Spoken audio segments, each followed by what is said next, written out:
Views expressed on this program are those of the host, guest, and callers, and are not necessarily those of this station, its management, or other advertisers. You're listening to Transformation Talk Radio.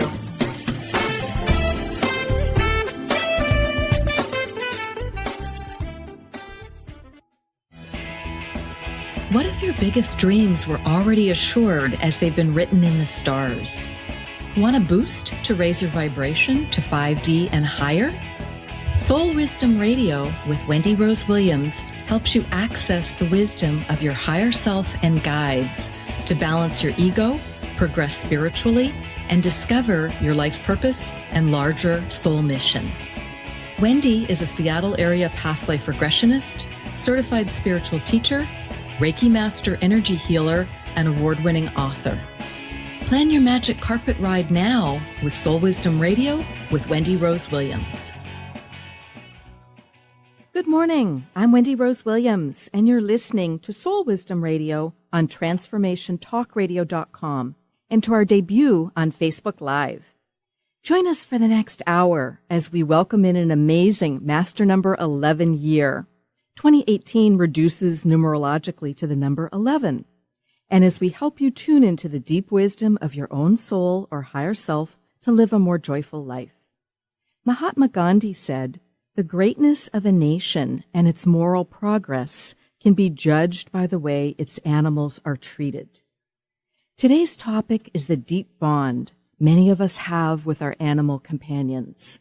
I'm excited to announce Jenny Nordin from Doggone Seattle is my guest today. Jenny is in studio with me at KKNW 1150 AM in Seattle, along with Benny Mathers, our wonderful producer. If you have access to the internet now, you can navigate to www.facebook.com/transformationtalkradio.com to be able to see many of the Doggone Seattle dogs. That link again, www.facebook.com/transformationtalkradio.com. Jenny's the founder of Doggone Seattle, a Washington state-based 501c3 nonprofit organization. Doggone Seattle is dedicated to saving dogs in high-kill shelters through rescue, foster, and adoption. 3 quick announcements before we dive in with Jenny. I'm excited to share with listeners I'm one of the first Seattle Airbnb experience hosts. I facilitate experiential past life regression workshops, which include 3 guided meditations to meet your guide, travel to a healing temple, and several short past life regressions. Visit my website at wendyrosewilliams.com to sign up for these Seattle area workshops. The next 4 workshops will be held this Friday night, January 5th, at 6:30 p.m. at the Linwood Public Utility District Building. Saturday, January 13th at 1:30 at the Downtown Kirkland Library. Saturday, February 3rd at noon at the Den Coffee House in Bothell. And Sunday, February 11th at 1:30 p.m. back at the Kirkland Library. Workshop participants will receive an autographed copy of my first book, Regression Healing 1, The Huntsman, the Lord High Mayor, and the World War II Soldier, available on Amazon. Regression Healing 1 is a moving example of a comprehensive past life regression healing with a lesson of forgiveness for both the client and for me. Simon, the client, was able to release significant physical and emotional pain by returning to the lifetime of origin and mastering the lesson. Emotions are timeless and often become stuck in our energy field. My clients are so happy to release these blockages and stuck energy. They're able to move forward in positive ways when they release anxiety, depression, PTSD, physical or emotional pain, reframe trauma, and complete challenging life lessons like gratitude or forgiveness. Contact me at 425-502-0362 or via email at wendyrwilliams@hotmail.com to schedule your complimentary 15-minute phone appointment to learn more. Second way to get involved is via my free monthly full and new moon remote meditations. We meditate together from the comfort of our own homes and share the experience on the Facebook event page. January 16th is the next new moon meditation, and January 31st will be the second full moon of the month, as we also had one yesterday.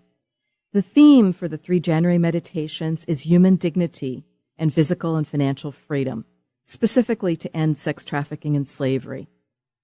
Visit transformationtalkradio.com Events tab to learn more about these workshops and meditations. I'm honored to have been selected as a speaker for the 26th Annual Women of Wisdom Conference, February 17th and 18th at the North Seattle Community College. I'll be facilitating Who Do You Think You Are? An experiential past life regression workshop Sunday, February 18th from 2:30 to 5:30.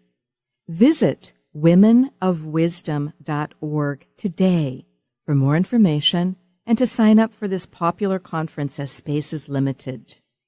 Join me again on Soul Wisdom Radio February 6th at 11 a.m. Pacific, 2 p.m. Eastern, when Chris Steins, the creator of the popular Women of Wisdom Conference, will be my guest. It's my privilege now to introduce Jenny Nordin from Doggone Seattle. I met Jenny a year ago at Thanksgiving when I offered to help with Berlin, a smart, beautiful 4-year-old German Shepherd mix. Berlin was in a high-kill shelter in California through no fault of her own. She'd also recently had puppies. It didn't take me long to recognize Berlin was my own war dog from when I was an American soldier in Berlin during World War II. I remember Berlin, now renamed Indy, saving my life as well as the lives of other soldiers and civilians during the war. She dragged my unconscious body out of a building that was on fire from being bombed. What the animals give to us and teach us is simply incredible. In my experience, our animals choose us. Many of them incarnate with us more than once, like my cat Midnight, and we often enter into soul contracts or agreements together before we incarnate in order for our souls to progress. Jenny recommended A Dog's Purpose by W. Bruce Cameron to me. It's a heartwarming read that you listeners may enjoy that illustrates some of the basic reincarnation principles and how we progress spiritually in tandem with our animal companions. Jenny Nordin earned her master's degree in communication and digital media from the University of Washington and her bachelor's degrees in biology and political science from Duke University. She grew up surrounded by animals, hamsters, geckos, rats, cockatoos, cats, and plenty of dogs. Jenny spent her adolescence volunteering in wildlife rehabilitation, which helps tremendously in working with shelter dogs with unknown histories. She strives to approach each animal with respect for its individual needs. Doggone Seattle believes every dog deserves a chance at a forever home and makes an incredible difference in the lives of these deserving animals, one dog at a time. Jenny adopted her first rescue dog from a high-kill shelter in Durham, North Carolina, while in college, and her second from a private shelter in Seattle after graduation. Her personal experiences in rescuing shaped her views about rescue organizations and adoption processes. Always passionate about animal rights, she followed advocacy groups for years, but didn't feel she could stomach the heartache of working for the plight of millions of dogs that had so little hope. But after 9 years in marketing and business development, Jenny felt she needed to do more. She offered to create a website for a local dog rescue. While the rescue needed help, she quickly saw the dogs more urgently needed her help. Jenny began first fostering and then recruiting fosters, and soon after managing dozens of dogs from rescue through adoption. She jumped into the deep end of rescue and hasn't looked back. Jenny founded Doggone Seattle a year ago. She has a passion for helping the large breed dogs, as do I, the ones that are commonly overlooked or misunderstood. These include pit bulls, shepherds, black dogs, and mutts. Jenny has immersed herself in the world of dog rescue and strives to take in everything related to training and rehabilitation, veterinary medicine, nutrition, and more. This leads her to take on some of the toughest medical and behavioral cases. Jenny considers every special needs dog a learning opportunity that can help better the rescue. She lives the motto, rescue, respect, repeat, understanding that easily adoptable dogs keep the rescue afloat, but each dog requires its own rescue approach with respect to allow the organization to repeat the mission. Welcome, Jenny, to Soul Wisdom Radio. Hi, Wendy. Thank you for having me today. Oh, it's my pleasure. Congratulations on Doggone Seattle's first anniversary. Am I correct that in your first year in operation, Doggone Seattle rescued over 435 dogs and placed more than 375 into their forever homes?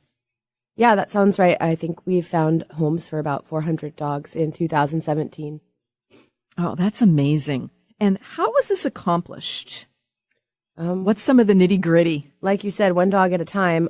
We have a wonderful team of people that live in the Seattle area that help us by taking dogs into their own personal homes for the average time of about 2 to 3 weeks. And they are a huge part of what allows us to complete this mission. So, it's just the collective positive energy and good work from a wonderful team of people. Oh, fantastic. Well, you're a wonderful leader for it, as well as your husband, so we very much appreciate it. Congratulations also on attaining your 501c3 status. My understanding it's difficult for dog rescues to become a 501c3. What are the implications for donors, tax-wise or in any other way, and for Doggone Seattle to be able to save more dogs? What has that done for you? So I don't know if it's more difficult for a dog rescue, but I think just getting the 501c3 status, there's just so much red tape, and it can be difficult for just your average person to do, and it's expensive if you have to hire somebody to help you with that. So it can be a challenge. But for our rescue organization, it means that we are able to pull dogs out of high-kill shelters that are at risk for euthanasia, that are out of state. So, for example, if there's a dog in a shelter in California that's scheduled to be put to sleep, if you're a 501c3, they have to give you that dog at no cost, essentially, as is, without vetting or whatever. But they have to give you that dog rather than kill it. So it gives you a lot of options in terms of which dogs that you can help. That's a really big deal then. It's huge. It's huge because, it's actually a law in it's a federal law. So the other big benefit, of course, is that for donors, private or companies, their donations to a 501c3 organization are tax deductible. So especially corporations, but many individuals too are looking to donate to organizations that have that status, so that there's some financial benefit for them as well. Fantastic. Well, we're going to break, but first let's share our contact information. You're listening to Soul Wisdom Radio with Wendy Rose Williams and my guest, Jenny Nordin. What's the best way for people to reach you, Jenny, in addition to your website? Is that the best way? What is that website address? The website is doggoneseattle.org, DOGGONE, Seattle.org. And there's a contact form on there, or you can reach me directly at Jenny, Jenny, at doggoneseattle.org. Perfect. Well, stay tuned, and we'll be right back to continue the conversation. Where is my dog when he's gone? He's doggone, gone, doggone. When he gets back to our cozy little shack, it's doggy, where you been so long? Is he gambling all his kibble? Tune in to The Truth is Funny with Colette Steffen each Wednesday at 8 a.m. Pacific, 11 a.m. Eastern on TransformationTalkRadio.com. This hit show will have you thinking outside the box and riding the wave of infinite potential. Join Colette on the Higher Self Network, inspiring listeners to shine their brilliance and ensure success while roaring with laughter as they recognize the humor of the giant cosmic joke. Visit thetruthisfunny.com. Integrate spirituality into your everyday lives on Universe Soul Heart Radio. Tune in each month on Transformation Talk Radio as Kathleen Johnson explores the concept of sensible spirituality, keeping you grounded, connected, and centered on the path to wholeness. Kathleen has dedicated her life to facilitating holistic healing and wholeness in others. Listen to Universe Soul Heart Radio and learn how to flourish, grow, and impact all we do on planet Earth. For more information, go to universesoulheart.net. Now you can be a part of one of the most powerful programs to help create a more joyful, loving, abundant, and peaceful world. Every day at 12 noon in any time zone, join millions of other people around the world to spend a few minutes in joy, love, and gratitude. Brought to you by Robert Schoenfeld, host of the Art of Powerful Living Radio. Together, we can raise the vibration of the planet. For more information, visit globalmomentofjoy.com. What is a brilliant culture, and how do we create them? Why are they important? Claudette Rowley has created a breakthrough 5-step process to help you align your culture with your business strategy for exceptional results. Looking for a culture that drives organizational excellence? Listen to Cultural Brilliance Radio, the second and fourth Friday of each month at 10 a.m. Pacific and 1 p.m. Eastern on Transformation Talk Radio. To learn more or work with Claudette, visit culturalbrilliance.com. Hey, did you know why they call the foundation? It's called the foundation because it completely eliminates your foundation for what you thought your reality was and creates a whole new space where you can have an entirely new reality that is foundationless. So from my point of view, they should call it the unfoundation or the foundationlessness. Either way, there's a big new global rewrite happening again because these guys cannot stop changing. There should be like a Change Anonymous that Gary and Dane go to. And it's happening April 28th to May 1st. You can find out about it at accessconsciousness.com/global foundation. It's happening in Paris. Go to Paris or do it online or find a pod near you. These are all the options you have. And what else is possible?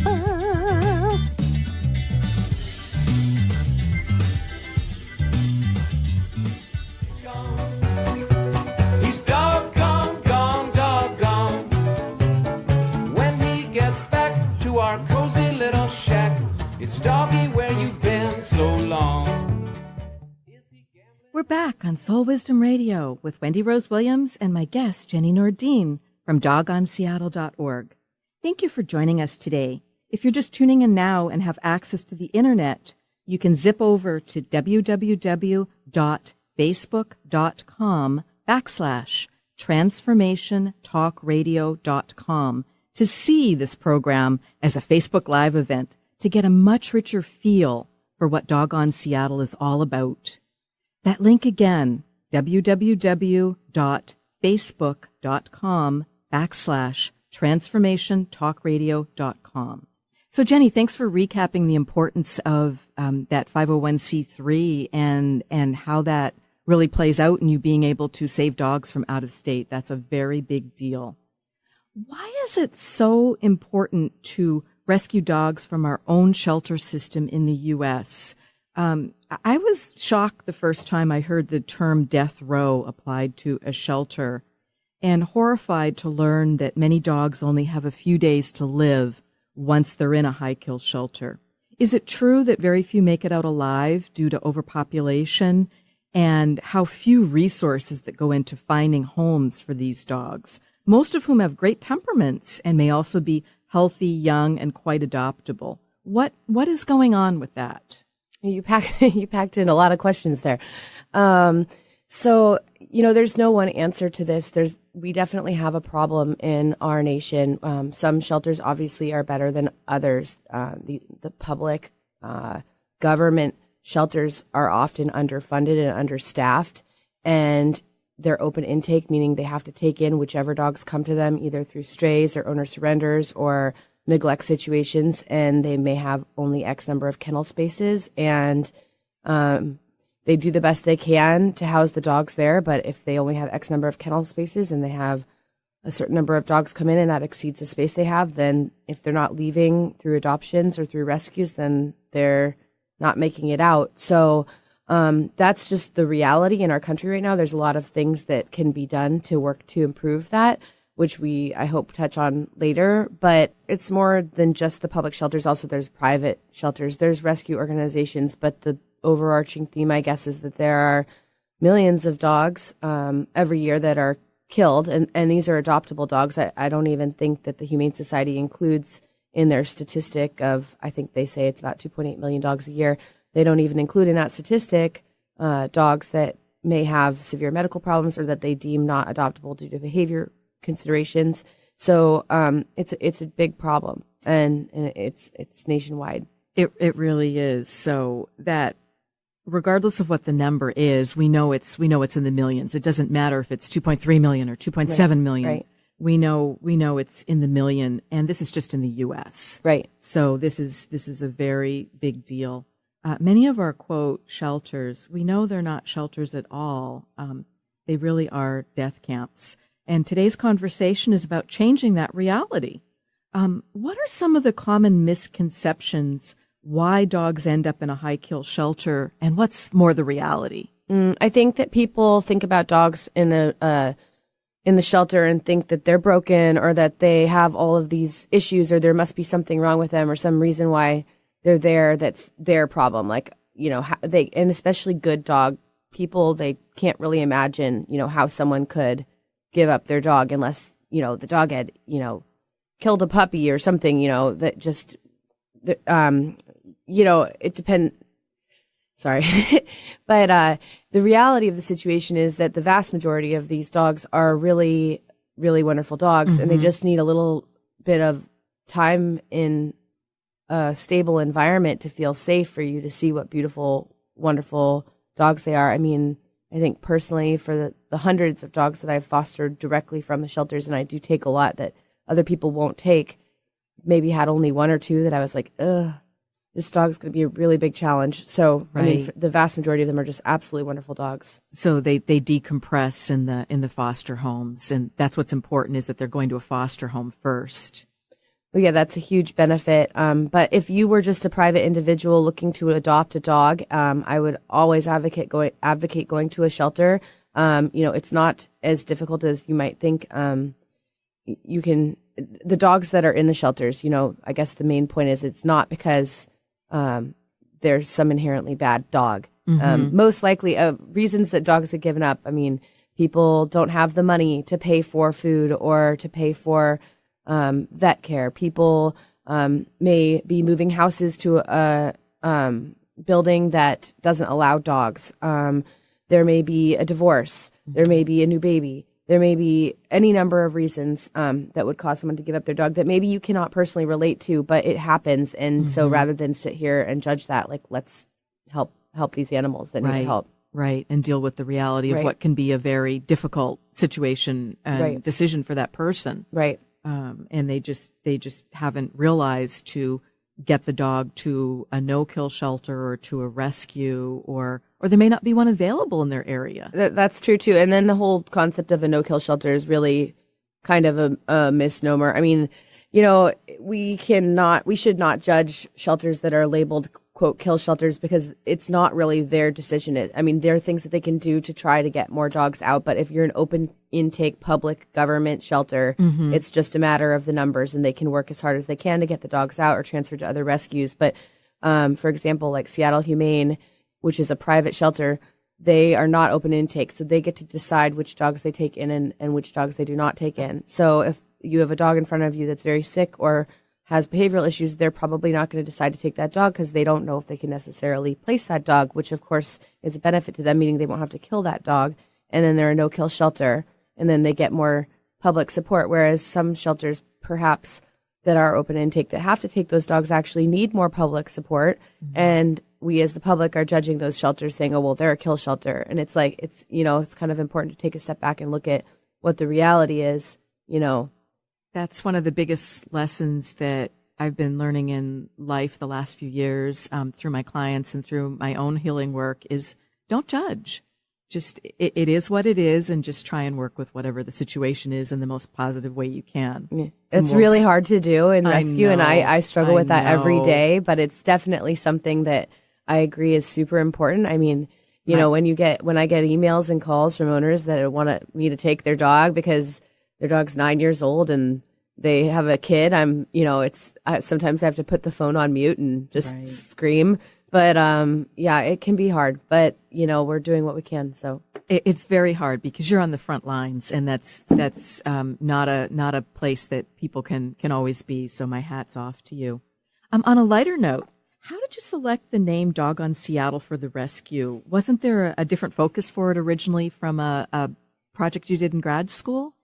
Yes. So I'll try and keep this. That. I'll keep it short, but we had one of our final assignments in the master's program was to create a community around something. And I mean, that's very broad, but of course my mind immediately went to dogs. And I said to the director of the program, I said, I think my website's going to be whyadopt.com, and it's going to be all about the reasons why you should adopt a dog instead of buying one. And he's like, yeah, I don't know, that's pretty bleak. I'm not sure that's going to be a great community building topic, so you should probably come up with something else. And I'm like, okay. So I'm sitting in what was formerly, I think it was called Forza Coffee Shop. It's now Fix or something else in Green Lake, a dog-friendly coffee shop down in Green Lake. And I've got my dog Bondi with me, and I'm on my laptop, and someone came up and they're like, oh, I didn't know you could have dogs in here, because, you know, it's a little bit of a gray area with the health department. There's a lot of dog-friendly places, but places don't necessarily advertise it because, you know, it's kind of like the whole,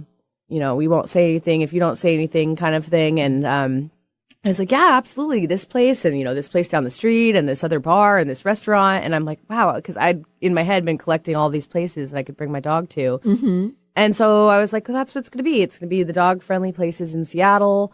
It's going to be a website, and people can share, you know, their own experiences and their own places. And so that's what I did. And I don't remember how I specifically came up with Doggone Seattle, but it ended up being really popular because, you know, Seattle's awesome dog people, and everyone loves to bring their dogs places. And people were sharing, you know, new places all over the neighborhoods, and we got a map set up. And so it was really awesome. But then, you know, when I built this whole community, and by the time I was doing rescue more and more, I'm like, well, I'm not going to I don't have time to do any of that anymore. But so, hey, community, this is now going to be about dog rescue. Like, thanks for your support. I hope you stick around. But if not, like, it's been great. And that's okay. That's how it happened. So things naturally evolve, and exactly. That's great. That did hit the community. Well, it was awesome because I had like a nice launch point. I already had, you know, a Facebook page with followers. It was what's serendipitous. That's perfect.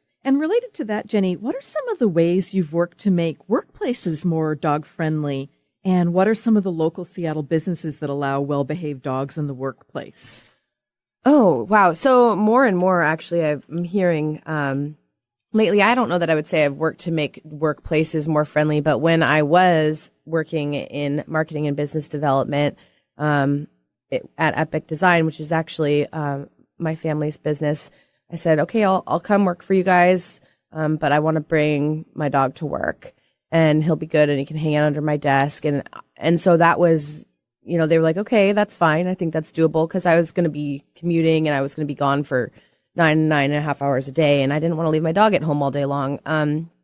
So Bondi was the first dog that went to Epic. Now I think they have more dogs in the office there than people, and it's kind of one of the interview questions that gets asked there, like, well, you know, are you comfortable around dogs? Because we've got a Rottweiler, a Pit Bull, a Newfoundland, a this or that. And so, you know, but it also attracts people, you know, that would maybe otherwise not consider that job because they've got a dog and they want to bring their dog to work. So I think that's great. Became part of the corporate culture. Yep. There you go. And the big joke at Amazon, of course, is they let you bring their dogs to work because you're going to be there, you know, 11 hours a day. So you don't have to go home. There you go.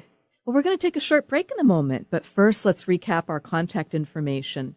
Jenny, what's the best way for listeners to reach you to learn more about Doggone Seattle? You can find Doggone Seattle on Facebook at facebook.com/Doggone Seattle or online at www.doggoneseattle.org. Perfect. And Soul Wisdom Radio listeners are invited to request a free 15-minute phone consult with me via my website at wendyrosewilliams.com.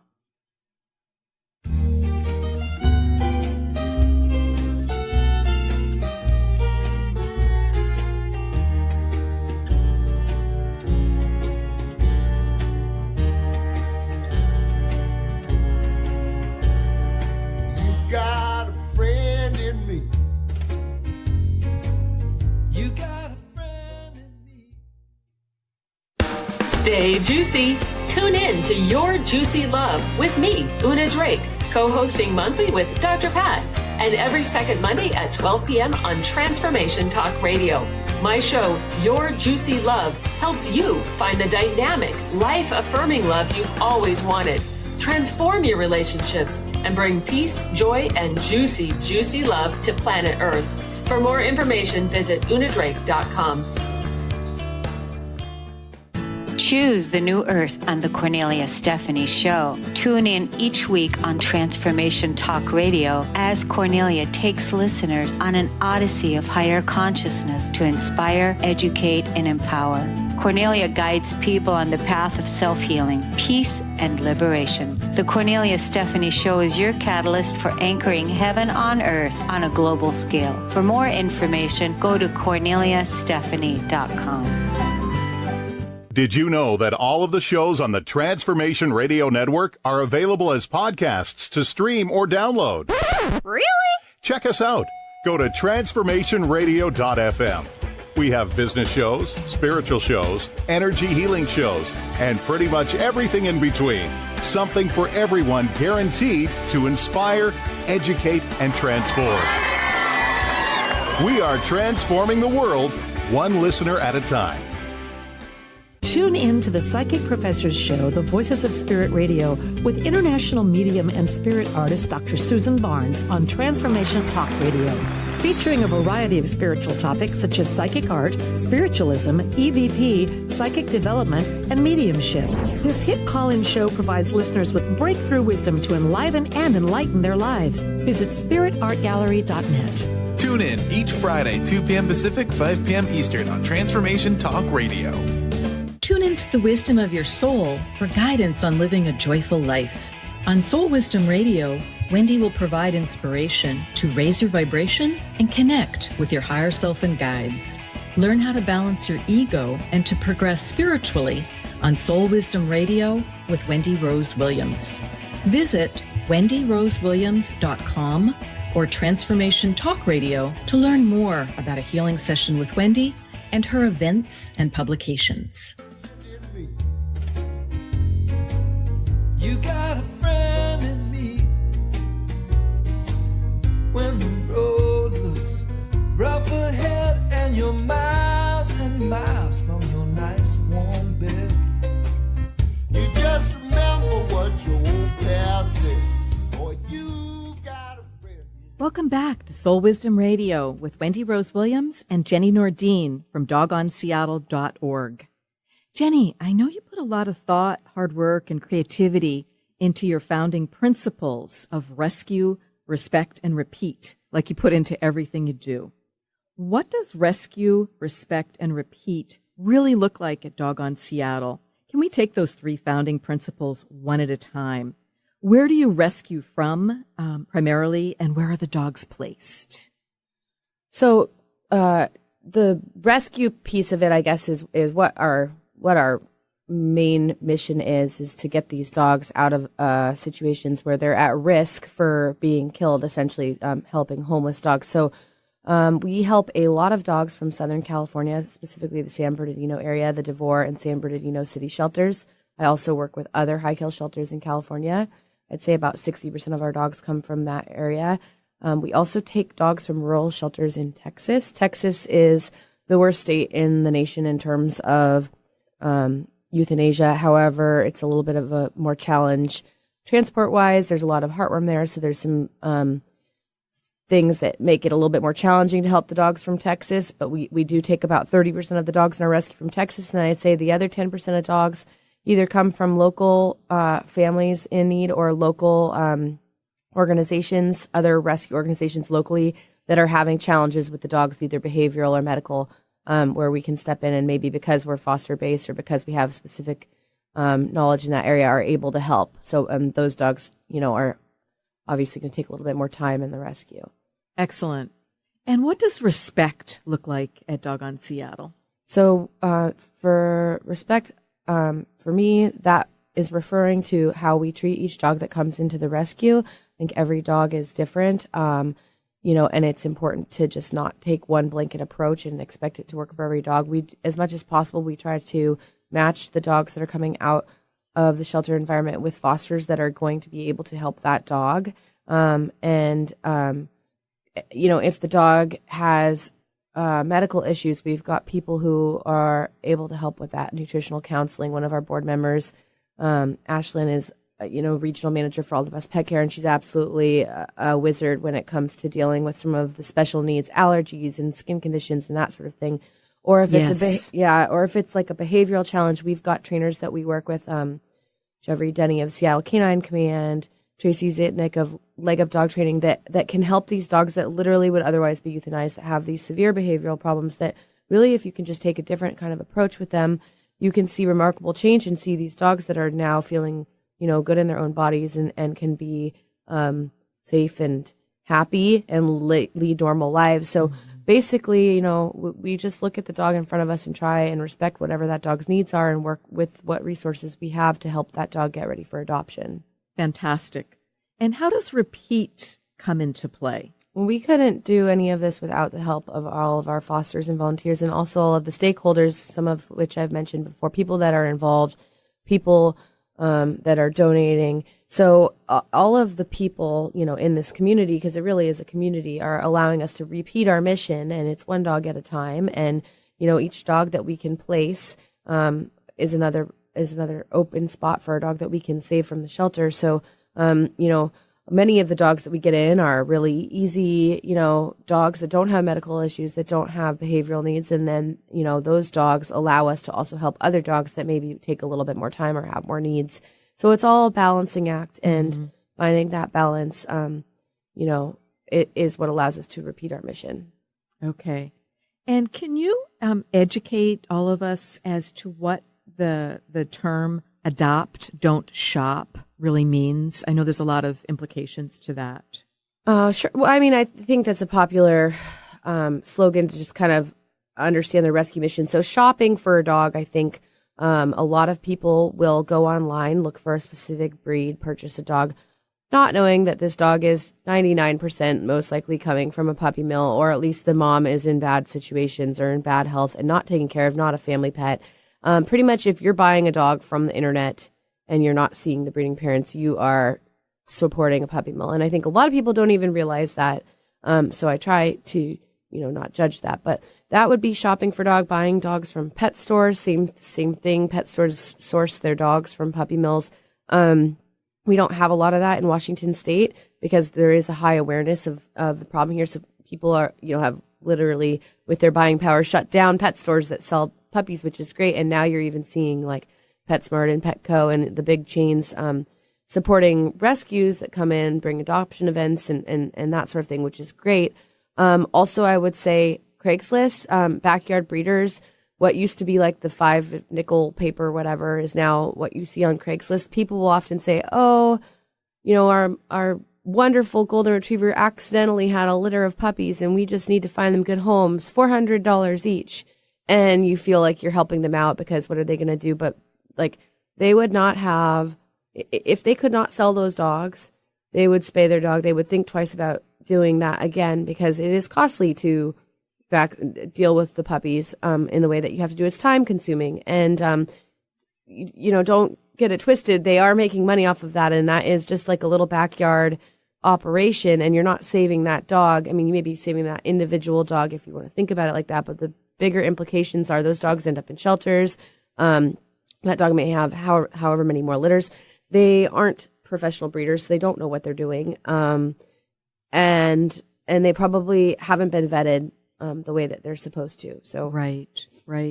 Well, I'd like to segue now to the issue of overpopulation. What are your thoughts on what's needed to change the grim reality of an estimated 5,500 or more adoptable dogs being euthanized daily in the U.S.? So the biggest thing obviously is going to be spay and neuter. Like people do not spay and neuter their pets in many parts of the country, whether that's for cultural reasons or they don't have the financial resources or they just don't care. One female unspayed dog, I think, can create hundreds and hundreds of puppies over the course of a lifetime. And for people who don't understand or see that, just look at the shelters and look at the litters of puppies that are being dropped off there, or, that's the biggest thing. I think personally, what I'd like to see at a bigger level, like policy wise, I think that people who breed dogs should have to like pay a registration license or something like on a federal level, like, you know, that way that we know that they're good breeders, that, you know, are checking for genetic disorders or checking for behavioral issues. So there could be registered breeders of certain breeds of dogs, because I understand people are always going to want certain breeds of dogs, but the way that it's happening now in our country, it's just that dogs are commodities being sold on the internet to the highest bidder.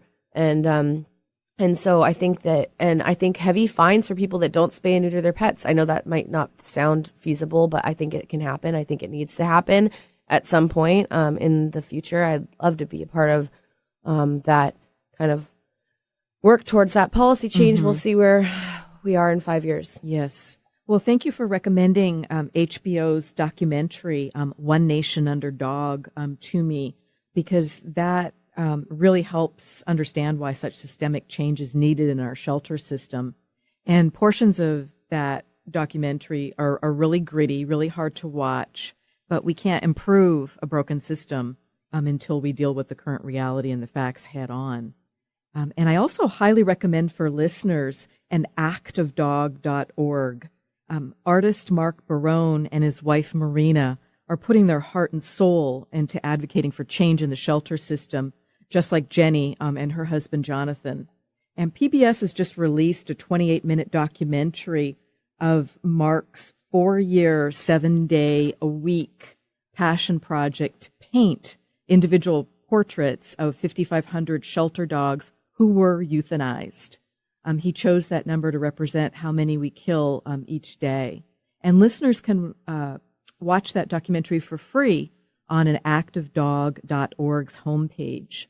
So please check that out and look at their work to create a museum of compassion, is what they're terming it, as they work to use art to inspire social change.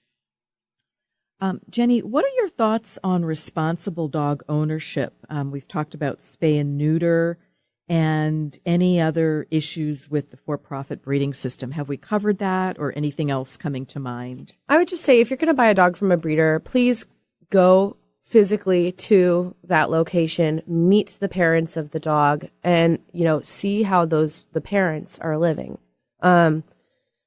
That's the number one piece of advice that I can give for people who are like, I want a whatever, golden doodle, you know, whatever it is, just meet the parents. That's all I can ask. And then in terms of responsible dog ownership, you know, for any dog that you have, you know, I think it's really important for people to understand that dogs, I mean, as much as we love, okay, dogs are like your children. I love Seattle. I love adopting people in Seattle because people do treat their dogs like their children, but also dogs are dogs, and they need leadership, and they need people that understand them. And if you are struggling with your dog, if your dog is having challenges, you know, behaviorally or separation anxiety or whatever it is, get help, because there are professionals out there who can help you. And it's so hard when you just pass that off to somebody else. You know, I need to rehome my dog because my dog is destroying this, that, or the other thing, or my dog, you know, acts like it wants to kill other dogs. Like, no, you can get help. Like, these issues can be worked through. It's not just something to give up on. And if you don't have the answers, seek out professional help. Absolutely. We're going to take our final break in a moment, but first let's share our contact information. Is the best way for listeners to reach you at your website, dogonseattle.org? Yeah, that would be great. Absolutely. Perfect. And I can be reached at wendyrosewilliams.com regarding past life regression and energy healing, as I'm a certified spiritual teacher, in addition to being a past life regressionist and a Reiki Master energy healer.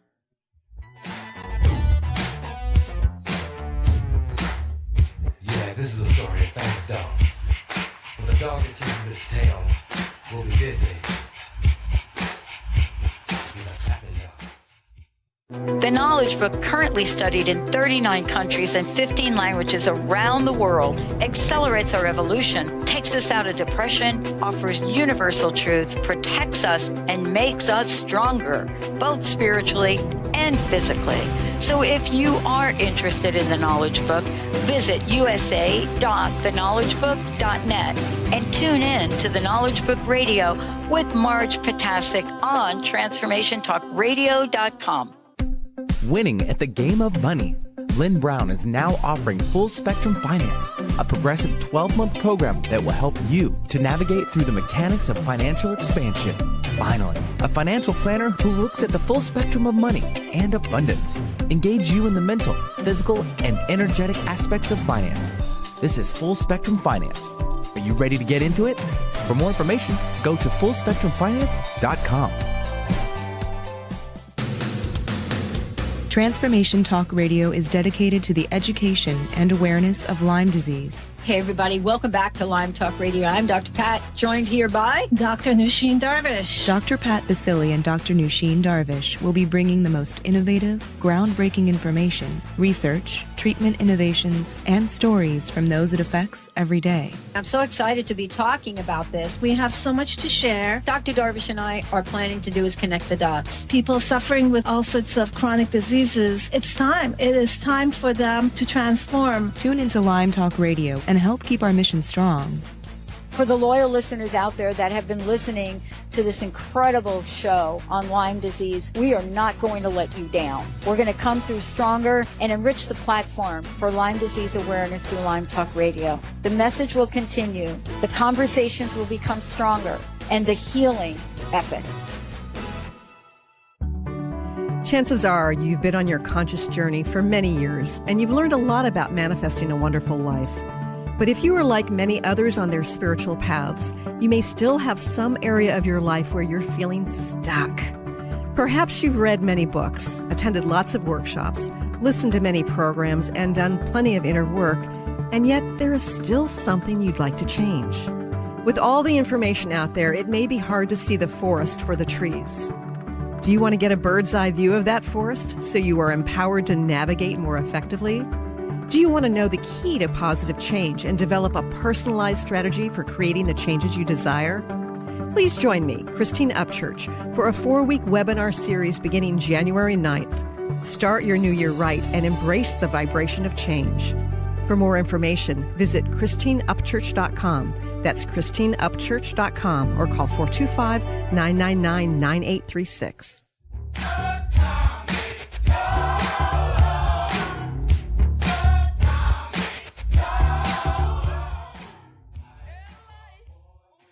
Welcome back to Soul Wisdom Radio, Living Your Joyful Life, with my special guest, Jenny Nordin, founder of the dogonseattle.org, no-kill, foster-based dog rescue.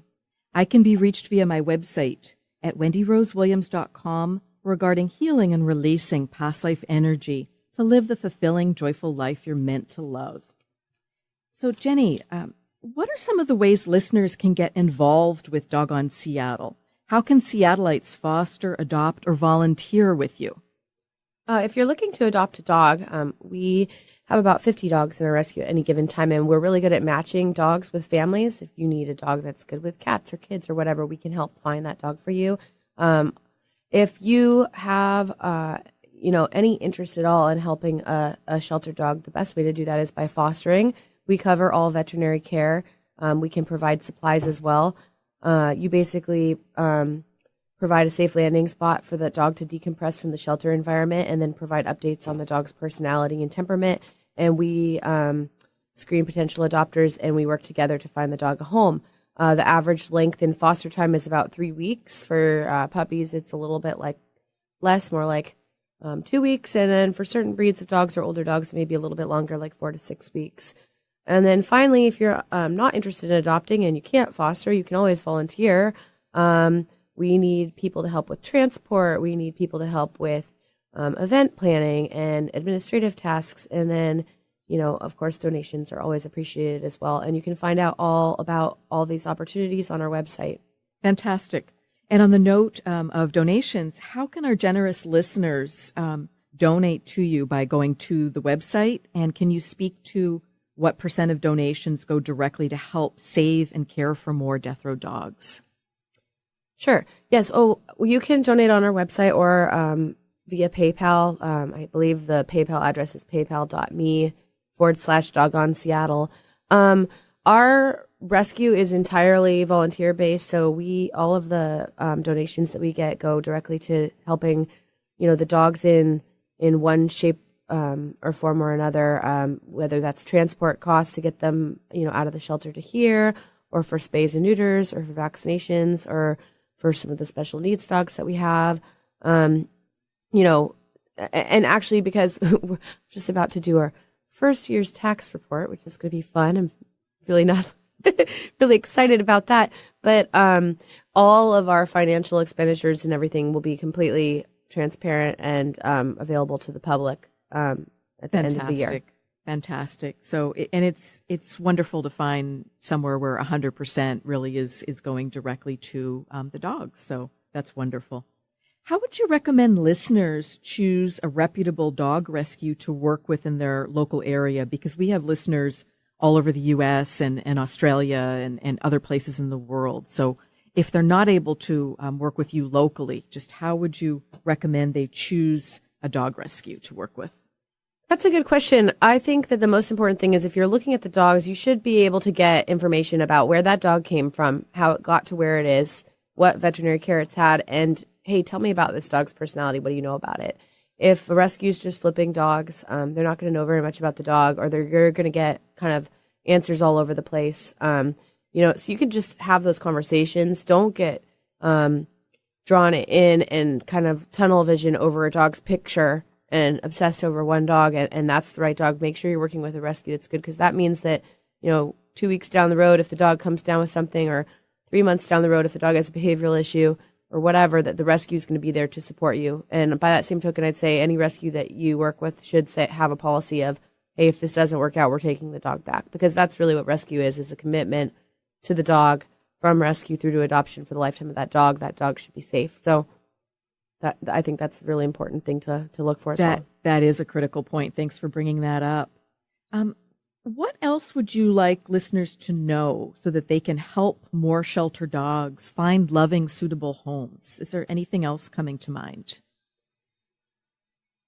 It's a hard thing for a lot of people. I think a lot of people have the compassion for animals. They feel awful about this problem, but it doesn't make us feel good to sit in that space to look at those dogs' pictures, or to watch those videos, or to go down to the shelter.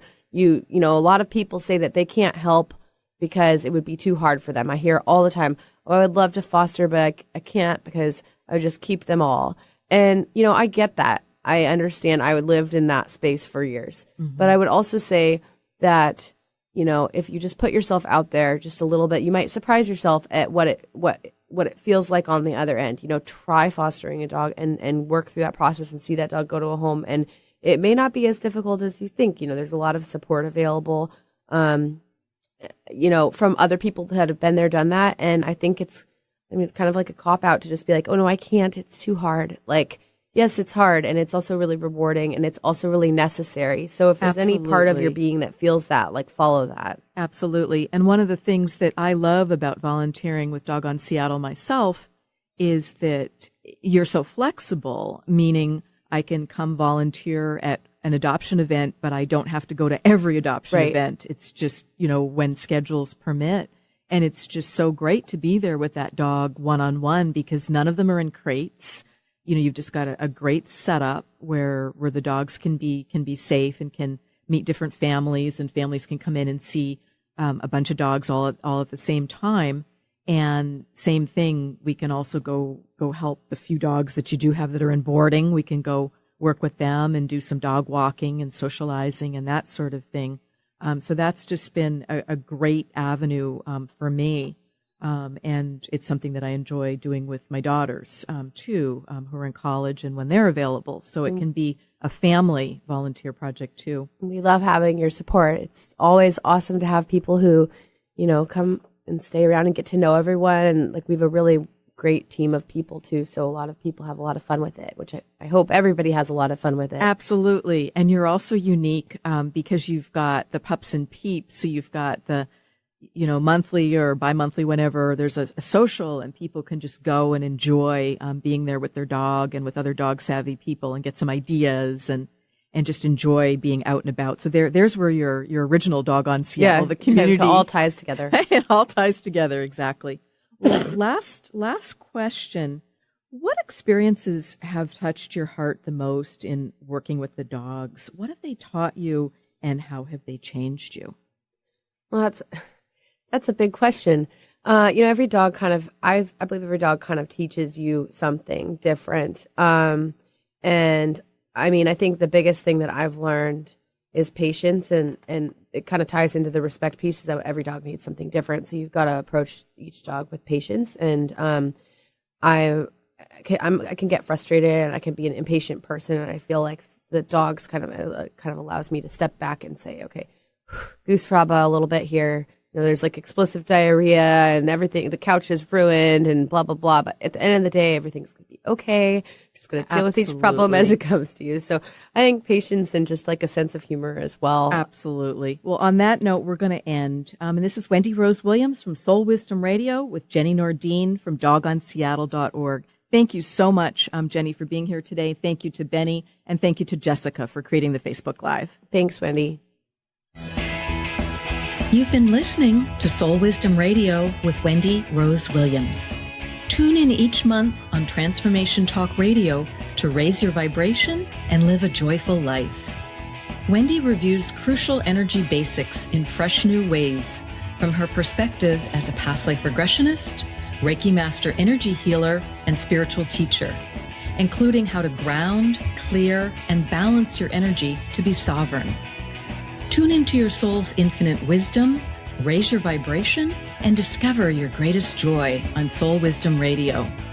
Visit wendyrosewilliams.com to download this podcast, to learn more about having a healing session with Wendy, or to order one of her publications.